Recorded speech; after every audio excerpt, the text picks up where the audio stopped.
৩০০তম পর্বের মাইলফলক স্পর্শ করছে দীপ্ত টিভির প্রতিদিনের ধারাবাহিক নাটক জবা। দর্শকদের ব্যাপক সাড়া পাওয়ায় উচ্ছ্বসিত জবা শিল্পী কলাকুশলীরা। আজ সন্ধ্যা ৭টায় প্রচার হবে ৩০০তম পর্ব।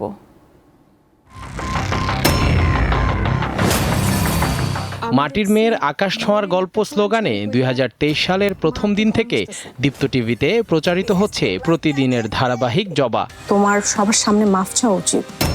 দর্শকদের ভালোবাসায় মাত্র এক বছরের মধ্যে জবা ৩০০ পর্বের মাইলফলক অর্জন করেছে। একটা ঘোর অন্ধকার আইতে চলতেছে।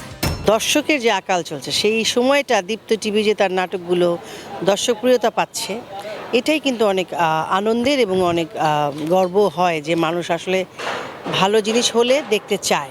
দর্শকরা আসলে যতদিন চায়, যেভাবে চায়, কারণ আমরা তো নির্মাণই করি দর্শকের জন্য, সো তাদের ওই জায়গাটাকে মাথায় রেখেই হয়তো আমরা আগামী আরও এগিয়ে যাব।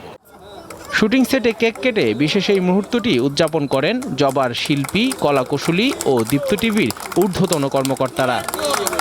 দুবাই, মিডল ইস্ট, তারপরে north America, Europe, Soviet union, বিভিন্ন জায়গা থেকে এই জবা দেখছে লোকেরা।